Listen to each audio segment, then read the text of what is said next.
ерекше дәмді хожелі мантысын кешкі ауызашарға бірге дайындайық. Ендеше кеттік. Әдеттегідей қамыр дайындау үшін бөлме температурасында тұрған суға тұз, бір жұмыртқа қосып жақсылап араластырып, артынша керегінше аз-аздан ұн қоса отырып, сәл жұмсақтау қамыр илеп дайындап аламыз.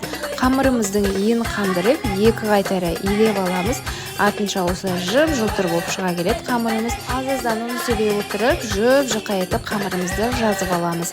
Салмасына ет және пияз сақтап тұралған. Пиязы неғұрлым көп болады, соғұрлым мантымыз сочный болады. Бөліктерін кәдімгі мантыға қарағанда үлкендеу етіп бөліп аламыз, ортасына салмасын салып. Кәдімгі мантыны түйген секілді буып түйіп аламыз. Хожелі мантысының ерекшелігі үлкен-үлкен әрі қамыры жұқа, өзі де жұқа болады. Видеодағыдай мантываркаға салатын кезде міндетті түрде сұйық май жағып отырып салыңыздар.